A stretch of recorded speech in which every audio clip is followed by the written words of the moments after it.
How are you? Hi, I'm good. How are you? Good. My name's Mackenzie. It's so awesome to meet you. I think you're awesome.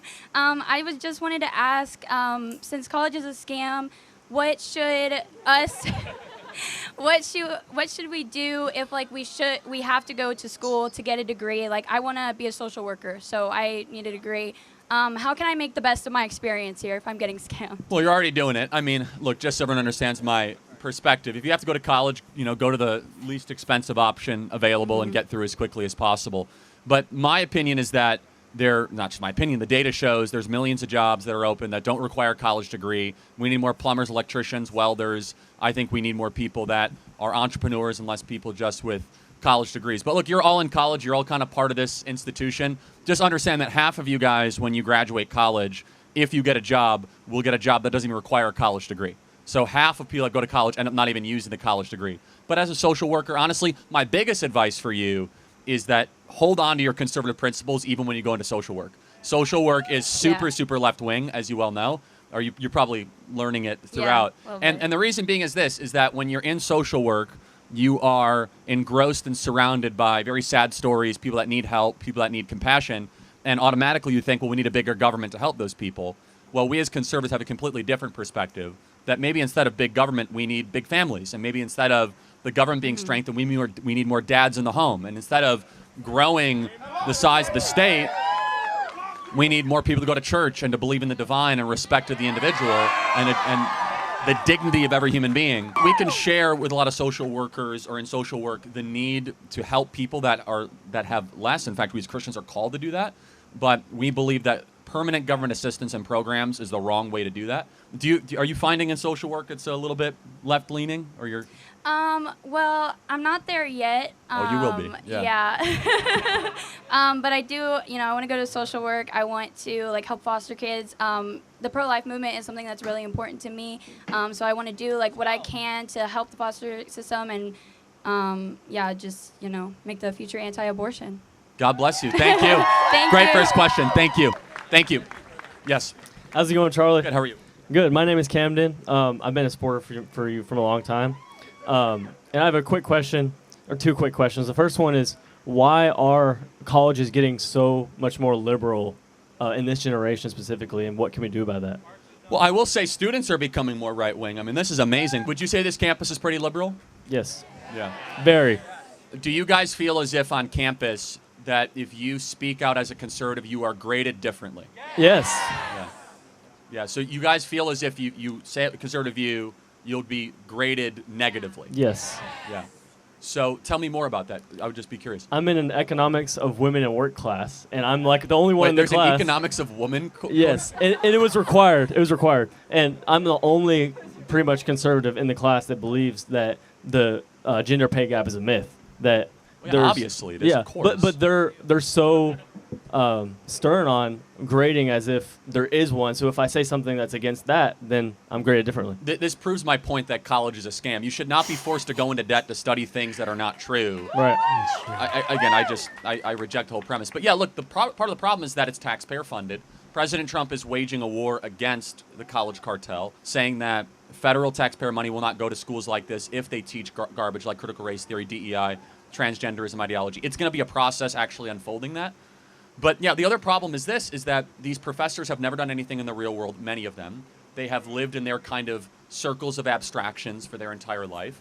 And again, I truly believe that if you were to go, and I'm not saying everyone should not go to college, but I think it's actually something you should consider. I think that doing a gap year instead of just going right into college and spending the equivalent money, like if I could ask, are you in state or out of state at this school? In-state. You're in state. What is the tuition, all-in cost tuition, room and board here? Way too much. Can I 40,000, 50,000, 7,500 all in? Wait, the person at the mic, but yeah. I have bright future, so it's different for me, but Okay, but you got to give me some idea. around 20. With tuition, room and board, and everything, Yeah. all in. Okay, so it's subsidized by taxpayers though, but that Right. it's a separate issue. Okay, so but for $20,000, I think you could better spend that money, quite honestly, experiencing other cultures, getting another job, like doing things outside of just the walls of this school. That's why I'm such a critic. And it's I'll just be honest. I employ 1,000 people at Turning Point. I don't care where you went to college. Employers do not care where you went to college. They care about can you do the job. And we are seeing a change in the workplace, and colleges will be the last ones to adjust in this broken, outdated model. Is that it's much more like sports teams, which is like, what is your skill? What do you bring to the table? Not like where did you go to college or how long you were there. We're seeing the kind of emergence of a free agent system, if you will, based on skill and merit. So anyway, hope that answers your question. Thanks, man. I have one more question. Yeah, really quick. Okay, so I'm a Christian and I'm pro-life, right?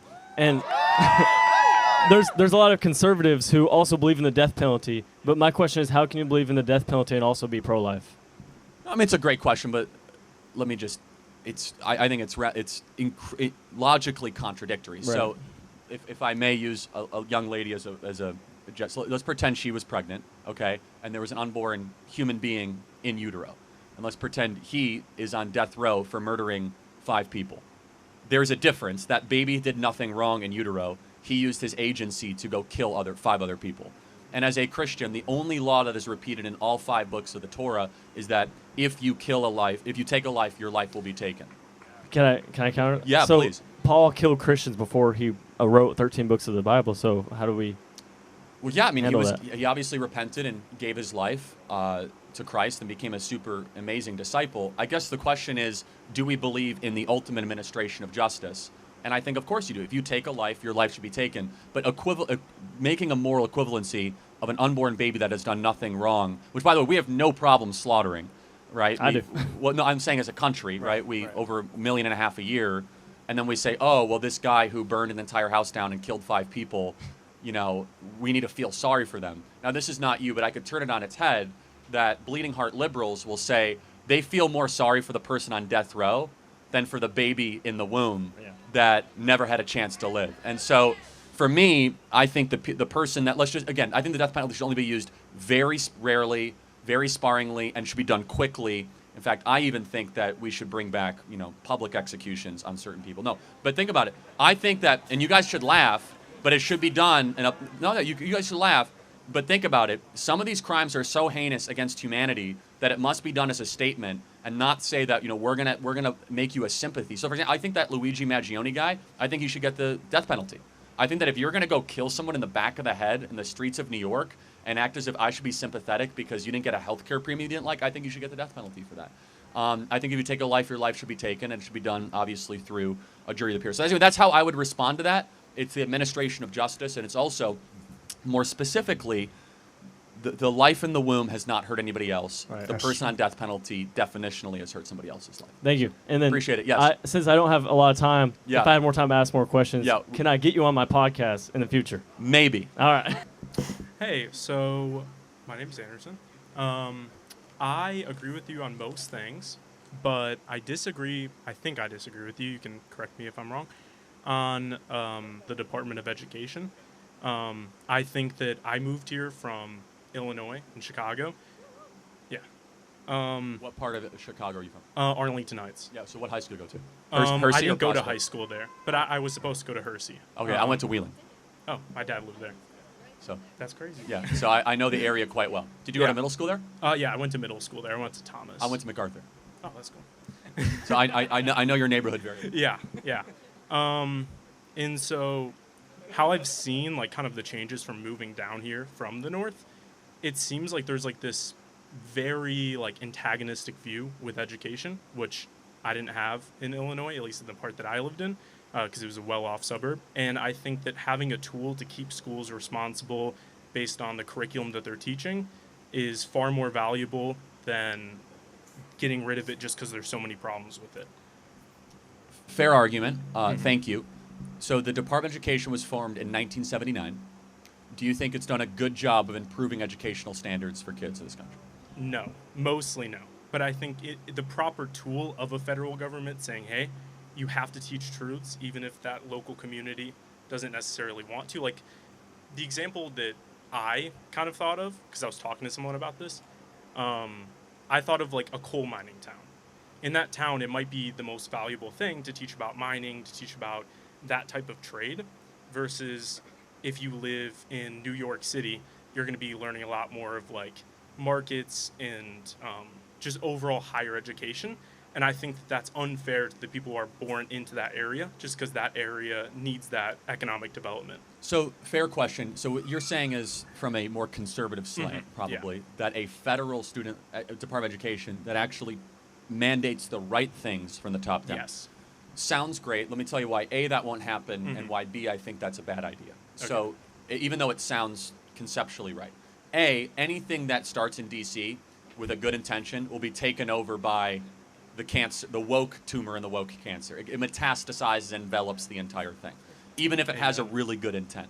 I'll give you a great example. We have this huge fight right now in the Department of Defense trying to get rid of all the woke stuff in the Marines and the Air Force. If we can't keep the Marines from becoming woke, we have no chance of the Department of Education ever not becoming in that Fair way. enough, yeah. And just by the actual fiber of what education is, more people on the left gravitate into that space.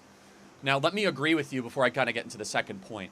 The biggest problem with education, which is why we should get rid of the Department of Education, is it's not the Department of Education, it's the Department of Administrators.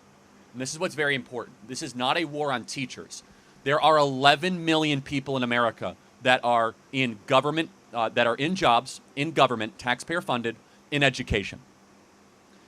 If you were to guess, how many would you say are teachers? 30%? Yeah, so that's almost correct. You're right. Okay. So about 7 million, about 6.7 million of the 11 million are administrators.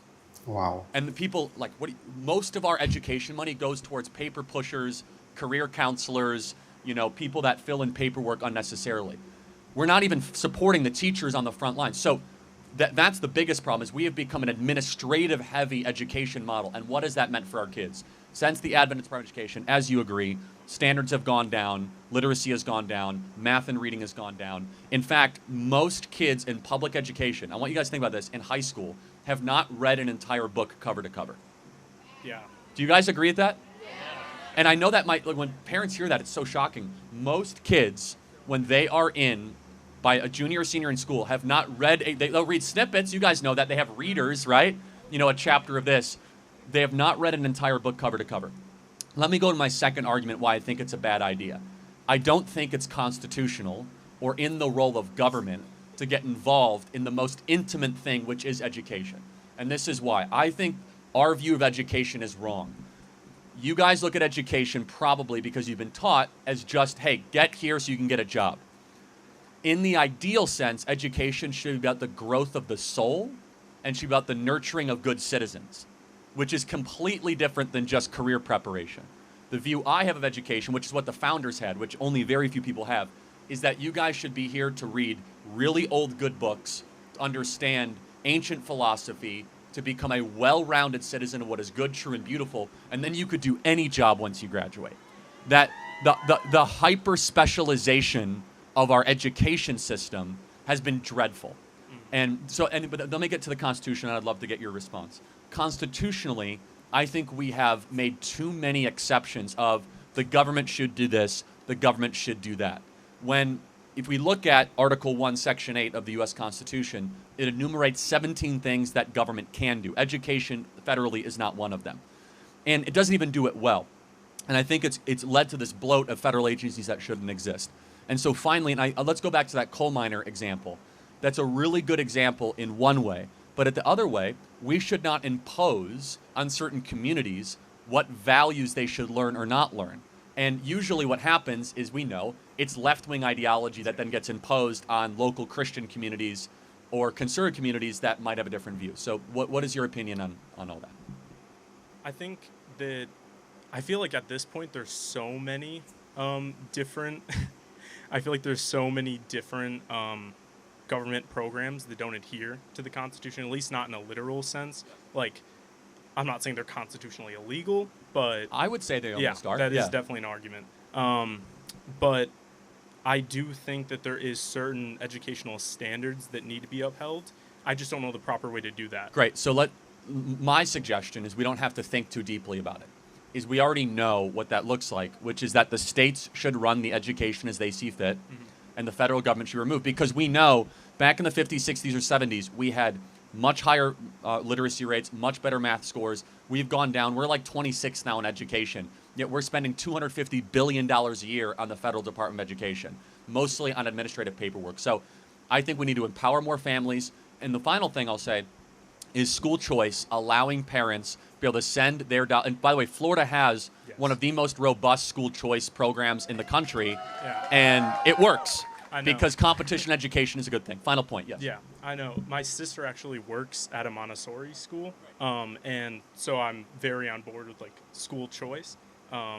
But I think the first-party governmental schools, in my opinion, should have a certain level of standard. Just because I moved from Illinois to here, District 214. and I it wasn't a perfect school district. So I had my fair share of very issues there. very well funded at But Thomas. it's very well funded. Yeah. Yes. And let me just kind of, and then we'll go to the next question. Mm-hmm. It's well funded for a reason because of very, very high taxes. Not great. I know the area well.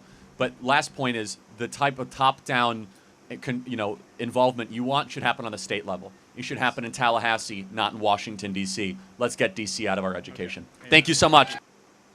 Okay, I think I love this dialogue. I love the fact that Charlie went, I don't know, maybe he went cool on him because they are both from the same place, Chicago. But this is lovely. If you check how Charlie broke this down, educational system is gradually going down. You understand? People just go there because of the degree. They don't care what you teach them. They just want to have the paper at the end of the day. And a whole lot of people come out with good grade and all. But at the end of the day, can you defend what is in that grade? Because I remember while in school, we have 2 semesters in a year. Most times when you are done with the semester, it seems like everything you've learned is gone. And you start a new semester afresh.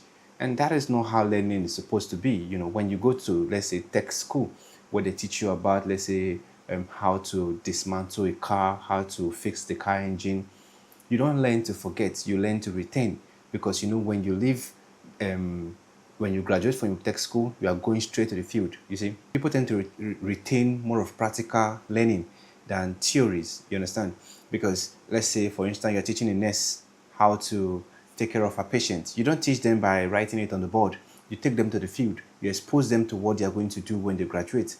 And you give them time to practice, you understand? And I think that is what schools need to look out for, you understand? Teaching students how the practical aspect of it, you understand? I studied accounting, and majority of the time it was mostly calculating huge figures, you understand? At least it's still more of practical. And also the theoretical part, they were teaching us a whole lot of things that concerns accounting. But I feel going to the field, you understand, meet real-life accountants will help your students learn more. You understand? At least they will have an idea of, this is what I'm going to do when I graduate. Not just sitting down in class, solving, calculating figures. You understand? Going, like, physical practice would go a long way in the life of, the students, helping them retain more information. And aside from that, we need to update our whatever we're teaching these children. You see, for now, I think AI is taking over the world. So if we keep on teaching them what our teachers learned while they were still in school, you are not preparing them for the work market, because AI is basically taking care of everything students are learning in school, aside from the practical aspect of it.